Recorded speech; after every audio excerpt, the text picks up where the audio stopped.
بسم اللہ الرحمن الرحیم۔ السلام علیکم ورحمۃ اللہ وبرکاتہ۔ دوستوں، میں پھر سے آپ کے لیے سعودی عرب کی کچھ خاص اور بڑی خبروں کو لے کر کے حاضر ہوا ہوں جو بہت ہی اہم ہے۔ آج کے اس ویڈیو میں کئی ساری خبروں کو میں آپ سے بتاؤں گا، جن میں سے کچھ خبر کمپنی اور ورکر کے درمیان کی بات ہے، جس میں کہا گیا ہے کہ اگر کمپنی یا کفیل اپنے ورکر کے ساتھ اس طرح سے کوئی کام کرتا ہے، اس طرح کی حرکت کرتا ہے، تو اس کے لیے جیل اور جرمانہ دونوں ہو سکتا ہے۔ اس کے علاوہ کچھ ایسی باتیں سامنے آئی ہیں، سننے کو ملا ہے، جس کو کبھی ہم نے تو نہیں سنا اور نہیں دیکھا، نہ میرے خیال میں آپ نے بھی کبھی اس طرح کی حرکت کے بارے میں سنا نہیں ہوگا یا دیکھا نہیں ہوگا۔ اور خبر بھی غیر ملکیوں کی ہے۔ غیر ملکیوں کے بارے میں اس طرح کی خبر شاید آپ نے کبھی سنا ہی نہیں ہوگا یا کبھی دیکھا ہی نہیں ہوگا۔ خبر بھی ایسی جو آپ سننے کے بعد حیرت زدہ ہو جائیں گے کہ آخر اس طریقے سے بھی لوگ کر سکتے ہیں۔ اس خبر کی پوری تفصیل میں آپ کو اسی ویڈیو میں بتاؤں گا۔ آپ سے میری گزارش ہے کہ ویڈیو کو پورا دیکھیں، آخر تک دیکھیں کہ آخر وہ حیرت زدہ کام غیر ملکیوں نے کون سا کیا ہے۔ آج کے اس ویڈیو کی سب سے پہلی اور اہم اپڈیٹ ہے گاڑیوں کے انشورنس کے بارے میں۔ انشورنس کمپنی نے کہا ہے کہ گاڑیوں کے انشورنس میں 50% کا اضافہ کر دیا گیا ہے، جس پر لوگوں نے اعتراض جتایا ہے، اور اعتراض جتانے کے بعد انشورنس کمپنی نے کہا ہے کہ اس وقت گاڑیوں کا ایکسیڈنٹ بہت زیادہ ہو رہا ہے اور سامان بھی بہت زیادہ مہنگا مل رہا ہے، جس کی وجہ سے انشورنس کے اندر 50% کا اضافہ کیا گیا ہے۔ اس کے بعد اگلی اپڈیٹ جو بہت ہی اہم اور بہت ہی امپورٹنٹ خبر ہے، جس کے بارے میں آپ کو بتاؤں، سعودی کی گورنمنٹ نے کہا ہے کہ اس سے پہلے بھی کہا ہے کہ کوئی بھی ورکر، کسی بھی کمپنی کا کوئی بھی ورکر اپنے کمپنی کے نجی جانکاری کو، نجی معلومات کو کسی کے ساتھ بھی شیئر نہ کریں، نہ سوشل میڈیا پر اس کو شیئر کریں۔ اس کے بارے میں تو آپ نے خبر سنا ہی تھا، لیکن اسی میں ایک اور خبر بہت ہی چونکانے والی آئی ہے، جس کو آپ کے لیے جاننا بہت ضروری ہے، جس کے اندر کہا گیا ہے کہ کوئی بھی ورکر اپنے کمپنی سے ریٹائر ہو گیا ہے یا کام چھوڑ دیا ہے، ریزائن کر دیا ہے یا ٹرمینیٹ کر دیا ہے، اپنا ایگریمنٹ کو کینسل کر لیا ہے، ختم کر لیا ہے، دوسری جگہ ٹرانسفر لے چکا ہے، تو بھی آپ اپنے پرانے کمپنی کے بارے میں اس کی کوئی بھی نجی معلومات کو کسی کے ساتھ شیئر نہیں کر سکتے ہیں، اور نہ ہی کسی سوشل میڈیا پہ اس کو اپلوڈ کر سکتے ہیں، شیئر کر سکتے ہیں۔ اگر کوئی بھی ورکر اپنے پرانے کمپنی کے نجی معلومات کو کسی کے ساتھ شیئر کرتا ہے یا سوشل میڈیا پہ اس کو شیئر کرتا ہے، تو ایسے حالات میں 20 سال کی جیل اور 1 ملین ریال کا جرمانہ لگ جائے گا۔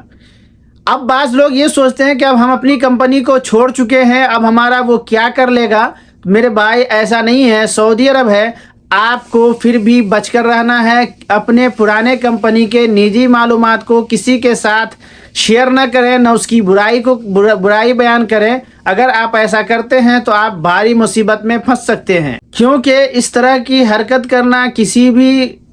اپنی پرانی کمپنی کا برائی بیان کرنا، اس کے خلاف کسی بھی سوشل میڈیا پہ اپلوڈ کرنا، لکھنا، یا پھر کسی کے ساتھ اس کو بیان کرنا، یہ میجر کرائم کے اندر آتا ہے، اور اس کے لیے جرمانہ اور سزا دونوں ہے۔ اس کے بعد اگلی اپڈیٹ سعودی عرب کے ریاض رائل کمیشن کی طرف سے آئی ہے، جس میں کہا گیا ہے کہ اگر لوگ پبلک ٹرانسپورٹ کا صحیح سے استعمال کریں تو ریاض کے اندر جو بھیڑ ہے، وہ بھیڑ کو 20% تک کم کیا جا سکتا ہے۔ اس کے بعد اگلی اپڈیٹ منسٹری آف انٹیریئر کی طرف سے آئی ہے، وزارت داخلہ کی طرف سے، کہ ہمیشہ کی طرح اس ہفتے بھی 16,196 لوگوں کو گرفتار کیا گیا ہے، جو سعودی عرب کے اندر بارڈر سیکیورٹی کا النگھن کر کے آئے ہوئے تھے، یا ان کے پاس اقامہ نہیں تھا یا ویزا نہیں تھا۔ اس طریقے سے لوگوں کو گرفتار کیا گیا ہے، اور ان میں سے کچھ لوگوں کو ڈیپورٹ کر دیا گیا ہے، کچھ لوگوں کو جیل اور جرمانہ دونوں لگایا گیا ہے، جس میں مرد بھی ہیں اور عورت بھی ہیں، اور کچھ لوگوں کو ڈیپورٹ کر کے اس کو اپنے ملک بھیج دیا گیا ہے، یعنی ہمیشہ کے لیے اس کے اوپر پابندی لگ گئی ہے کہ وہ اب دوبارہ سعودی عرب کے اندر کبھی نہیں آ سکتے۔ اس کے بعد اگلی اپڈیٹ ہے دبئی سے۔ دبئی کی حکومت نے کہا ہے کہ کسی بھی کمپنی یا کفیل کے پاس ورکر کام کرتا ہے، اور ورکر کو کوئی بھی کمپنی یا کفیل پریشان کرتا ہے، ستاتا ہے، یا کام زیادہ لیتا ہے، ڈیوٹی زیادہ لیتا ہے، ٹائم پر سیلری نہیں دیتا ہے، اگر اس طریقے سے اس کے ساتھ ہوتا ہے تو آپ کمپلین کر سکتے ہیں، جس کے بعد کمپنی یا کفیل کے اوپر 1,00,000 درہم تک کا جرمانہ لگ سکتا ہے اور اس کے علاوہ 6 مہینے کی جیل بھی ہوگی۔ اس کے بعد اگلی اپڈیٹ ایسی ہے کہ اگر آپ سنیں گے تو چونک جائیں گے، ہوش اڑ جائے گا کہ غیر ملکی لوگ اپنے کمپنی میں کام کرتے ہیں اور وہ اس طریقے کے حرکت کرتے ہیں۔ یہ خبر کویت کی ہے، لیکن یہ بھی ہماری اور آپ کی طرح ہی کام کرنے والے کسی کمپنی کے اندر ہیں، جن سے وہاں کی حکومت نے کہا ہے کہ 100 ورکر کو کہا گیا ہے کہ وہ اپنے کمپنی کو اپنی سیلری واپس کر دیں، جس میں کہا گیا ہے کہ کسی کمپنی کے 100 ورکر کو کہا گیا ہے کہ اپنے کمپنی کو سیلری واپس کر دیں۔ وجہ جان کر آپ حیران ہو جائیں گے، جن 100 لوگوں کو اپنی سیلری واپس کرنے کے لیے کہا گیا ہے وہ لوگ، ان کی جرم کیا تھی، ان کی خطا، ان کی غلطی کیا تھی کہ وہ لوگ ڈیوٹی نہیں کرتے تھے، اپنا فنگر پرنٹ، جعلی فنگر پرنٹ کے ذریعے اٹینڈنس لگاتے تھے۔ اور یہ جعلی فنگر پرنٹ کیسے بنائے تھے کہ سلیکون کا اپنا انگلی فنگر بنا کر کے رکھ لیے تھے، اور جب وہ کہتے کام پر نہیں جانا ہوتا تھا تو وہ اپنے دوستوں کو دے دیتے تھے کہ یہ میرا فنگر لے کر کے جاؤ، اٹینڈنس لگا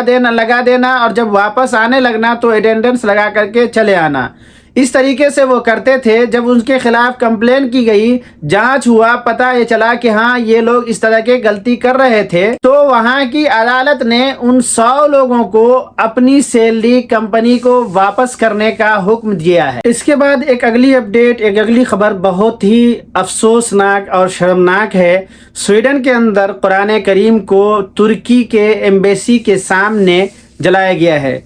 لائیو جلایا گیا ہے، جس کے لیے تمام اسلامی ممالک نے اس کی مذمت کی ہے۔ سویڈن کے اندر اس طرح کی حرکت پہلی بار نہیں ہے، اس سے پہلے بھی اس طرح کی حرکت کی جا چکی ہے، اور یہ قرآن کو جلانے والا جو شخص ہے یہ آج پہلی بار ہی قرآن کو نہیں جلایا ہے، اس سے پہلے بھی وہ اس طرح کی حرکت کرتا رہا ہے، لیکن پھر بھی نیشنل اور انٹرنیشنل میڈیا جو ہے وہ اس طرح کی خبروں کو دکھاتا نہیں ہے۔ لیکن اگر یہیں پر کوئی مسلم اگر کوئی اس طرح کے کام کر دے تو پھر اس کے لیے میڈیا، نیشنل انٹرنیشنل تمام میڈیا اس طریقے سے بڑھا چڑھا کر کے اپنی بات کو بیان کریں گے کہ دنیا کو اپنے سر پہ اٹھا لیتا ہے۔ لیکن آج اس خبر کو کوئی بھی نیشنل یا انٹرنیشنل میڈیا نے نہیں دکھایا ہے۔ ان تمام اسلامی ممالک نے، سعودی عرب، پاکستان، کویت، قطر، بحرین، عمان، ان تمام مسلم ممالک نے اس کی شدید مذمت کی ہے، لیکن اس نالائق کمبخت کمینے کو کون بتائے گا کہ قرآن کو تم جلاؤ گے، جلانے سے قرآن ختم نہیں ہو جائے گا، کیونکہ قرآن کی حفاظت کی ذمہ داری تو اللہ نے لی ہے، اور یہ قرآن صرف کتاب میں کاغذ کے ورق پر لکھا نہیں ہے، بلکہ قرآن کو اللہ نے یہاں پہ محفوظ کر دیا ہے۔ یہاں سے تم کتنے کو جلاؤ گے اور کہاں سے نکال دو گے؟ آپ کی اس بارے میں کیا رائے ہے؟ آپ کمنٹ ضرور کریں، اس کی شدید مذمت کے الفاظ لکھیں، میری آپ سے گزارش ہے۔ تو دوستو یہ تھی ہماری آج کی اہم اور خاص خبریں۔ میں امید کرتا ہوں کہ آپ کو اچھی لگی ہوگی۔ اگر اچھی لگی تو ایک لائک کر دیجئے گا، اپنے دوستوں کے ساتھ زیادہ سے زیادہ شیئر کیجئے گا۔ اگر آپ ہمارے چینل پر نئے ہیں، پہلی بار ہیں، ویڈیو کو دیکھتے ضرور ہیں، ضرور دیکھتے ہیں آپ ہماری ویڈیو کو، لیکن آپ سے میری گزارش ہے کہ پلیز آپ چینل کو اگر آپ نے سبسکرائب نہیں کیا ہے تو چینل کو ضرور سبسکرائب کر لیں، اور بیل آئیکن کو پریس کر کے آل پر کلک کر دیں تاکہ آپ کے پاس ہماری ہر آنے والی نئی ویڈیو کا نوٹیفیکیشن مل سکے۔ پھر ملیں گے کسی نئی ویڈیو کے ساتھ، ابھی کے لیے میں اجازت چاہتا ہوں۔ اللہ حافظ، شکریہ۔